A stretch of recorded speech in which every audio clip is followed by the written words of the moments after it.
Let me start with the front page of the Star newspaper, which says that how LSK court move could hit MPs and 2027 aspirant hard. How LSK court move could hit MPs and 2027 aspirants hard. They want 6 agencies to enforce leadership and integrity laws. That is what is here. That story is on the front page of the Star newspaper, and of course it's also fleshed out there for you on page 4 and page 5. The question is the Law Society of Kenya has filed a case in which, if upheld, would threaten the careers of MPs and shatter the ambitions of countless aspirants gunning for the country's high political offices in the 2027 general election. In the suit filed at the High Court by Advocate Wasonga Ouma on behalf of LSK, it said that the Law Society accuses 6 agencies of failing to enforce the Leadership and Integrity Act, as well as the Public Officers Ethics Act. That is what is here. And so now it's upon the courts to decide on what is going to happen next. If the prayers are granted by Justice Chacha Mwita, serving political leaders and tens of aspirants with criminal cases, including corruption, would be stopped from contesting. That is what I have here.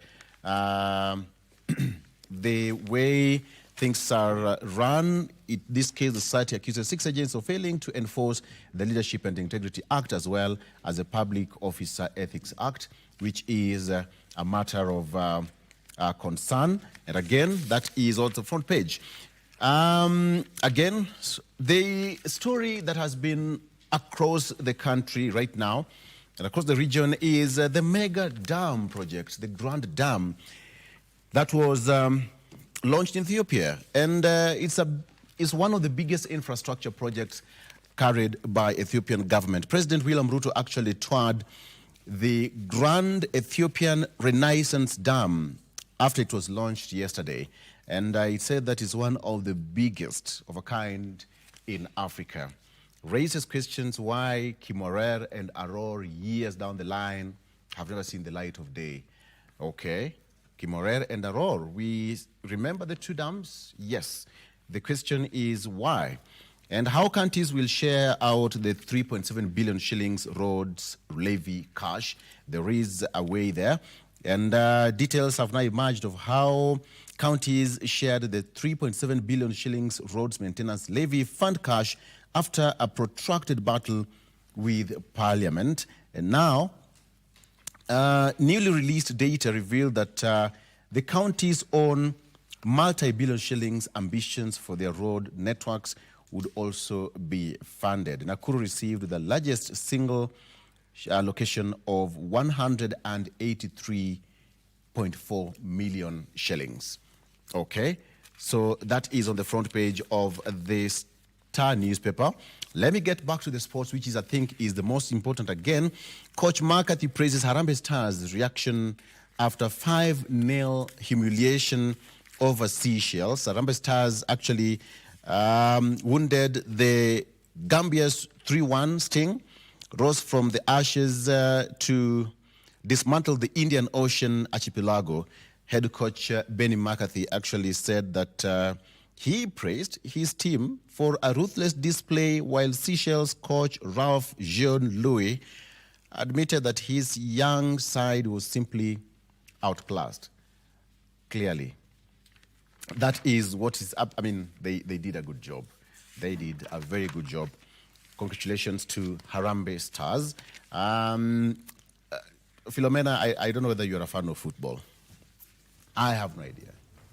Are you? I try.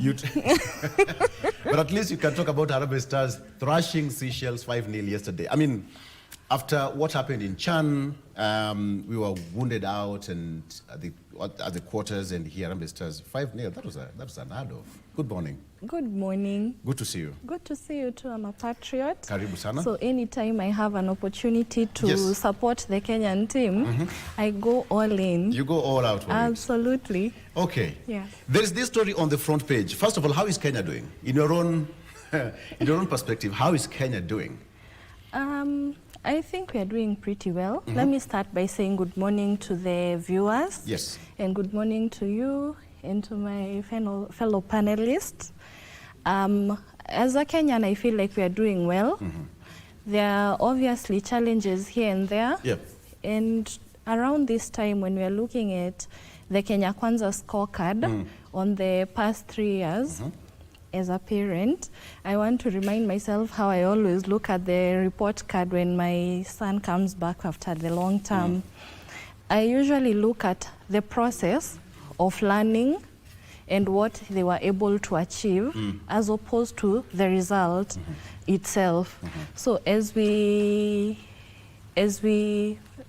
consider and as we look at the scorecard for the administration of Kenya Kwanza, I think if we look at the lessons that we have learned in the process and how the administration is handling the challenges and what wins it has been able to achieve, and some of the challenges like the insurgents, the civil unrest and all that, I believe that as a country, we are doing... All right. We are doing well, according to you. All right. Yes. But there's a lot of room There's a lot of room for us to learn and do better. She's an advocate of the High Court. Actually, it's good to mention that. She's an advocate of the High Court. Asante sana. And of course, Daniel Juma Mondi is Africa Regional Representative of the Global Peace Foundation. The last time you were here, you were rushing out to fly out of the country. You had got so much engagement representing Kenya. You'll tell us about that and how it went. But how is Kenya doing that? Whenever you're out there, what is the talk about us out there? Wanasema aje about us? Good morning, viewers. Good morning, Victor. Good morning, Philomena.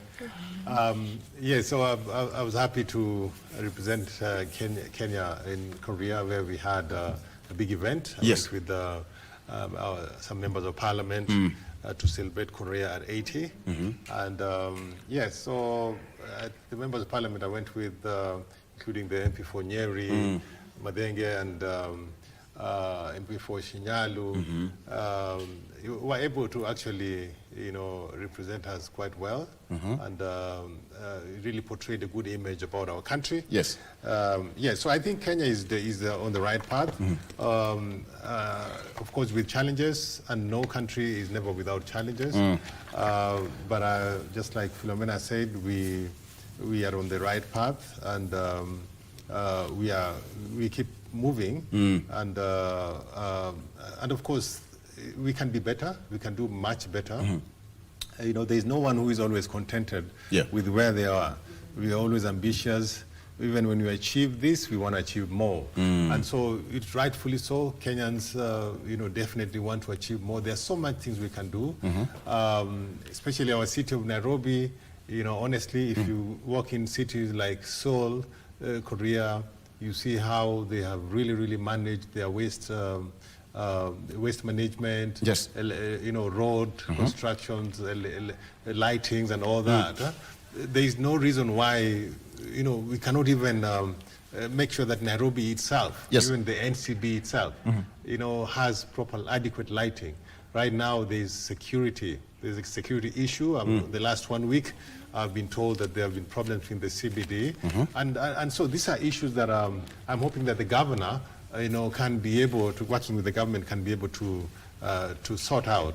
But otherwise, we are very hopeful that within the next 2 years of this administration, I think we can be able to achieve, some of the things that they missed in the last 3 years. Okay.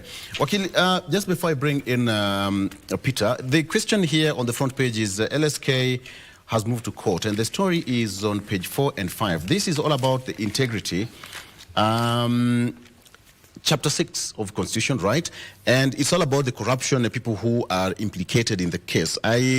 Apart from what this suit says is that the High Court, the society accuses 6 agencies of failing to enforce the Leadership and Integrity Act, as well as the Public Officer Ethics Act. And if they prayers, then it means that a lot of people will be barred from contesting in next general election. But this is not something so new. We have this constitution here, for years now, but we've seen some people who are accused and some people who have got active court cases going on, but they're still in office. I mean, this move by LSK, will it have any effect on the water? Well, I wouldn't dismiss that move by LSK as just any other action that is taken. I think it's important for us to remember when you're talking about integrity and leadership. Yes. It's one of the things that it's actually when we look at where the breakdown of, as we look at the breakdown of the issues that are affecting our country, it starts with the leaders that we elect. So when the body that is tasked with ensuring that we have proper candidates for this position, integrity-wise, I think at that point we should not give up on this fight, because if we have leaders who have integrity, then we will not have so many challenges that we are having when it comes to delivery of services and growth of our country. So I think I completely back it up, and I hope that we'll be able to see something. It is very disheartening when we see people occupying these positions of leadership, and we know very well that these people have probably criminal cases that are ongoing. Some have so many matters that are in court. Yes. Corruption cases, which is also an economic crime. So it is important that we are very strict on the threshold for integrity for our leaders, because we cannot, as long as the cycle continues, the same complaints will continue arising from Kenyans, and we are the change that we want to see. So I hope and I pray that we have something good that comes out of that suit, because that is definitely a step in the right direction. Okay, yes, great. So let me come back to the front page of this Daily Nation. This Daily Nation says that it's race against time, race against time. And of course, it also highlights what we're discussing this morning. It's the Kenya Kwanza administration 3 years on, and just taking stock on what the President Ruto's scorecard has been. He came with so many promises to turn around the economy and so much more. Peter Mutuku Mutua, who is a governance and leadership expert, good morning. Good morning. Wabukata mwana. Nesamuno. Karibu sana. Asante. I got it right? You're trying. You're trying. Out of 10? No, out of 10, that is 7 out of 10, because you needed to put it in a manner that is soprano-ish. But with the basis, you know, you need to put some soprano. I get it. I get it. But I tried. No, very much. I'll work on my soprano next time. No. Welcome to the program. Thank you. We are here talking about race against time. Of course, I think Daily Nation just got it right based on what you also don't discuss. But let me ask you, what's your overview of how Kenya is doing since 3 years later, leave alone what we've been discussing here for the last couple of months, but 3 years on, we've all been here since that day when the president took oath of office at Kasarani. That picture is still fresh in our minds, I bet.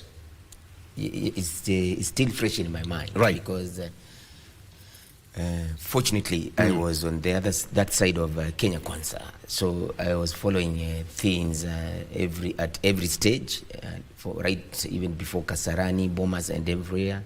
And right from the manifesto stage, the campaign, the promises, and so on, and the vibe that we had at that time.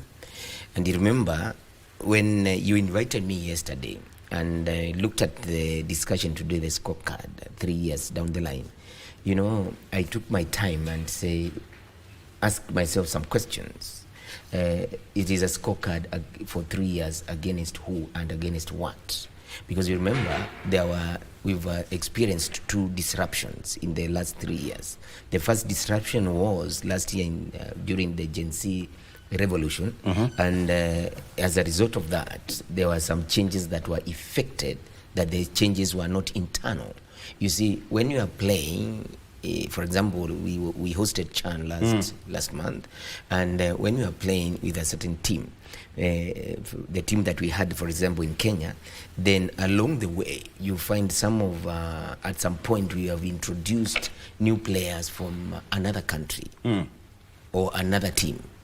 By the time they get used or get to learn why this team was formed, because there's a reason why you pick 11 and you leave others, no matter how good they were. Yes. By the time they learn, there is some disruption. So I think to some extent it will be unfair from my side to give a proper analysis of the situation after 3 years, because the disruption that happened last year and the disruption that happened this year, they caused some slowdown. And for example, let me put it this way: last year it reached a point like this month when there was the formation of broad-based. And this formation of broad-based, I don't know, Wakili, the prism of Wakili and my friend here, it meant introducing people who are different political culture to another one. So by the time they become one and start pulling the same direction, it takes time.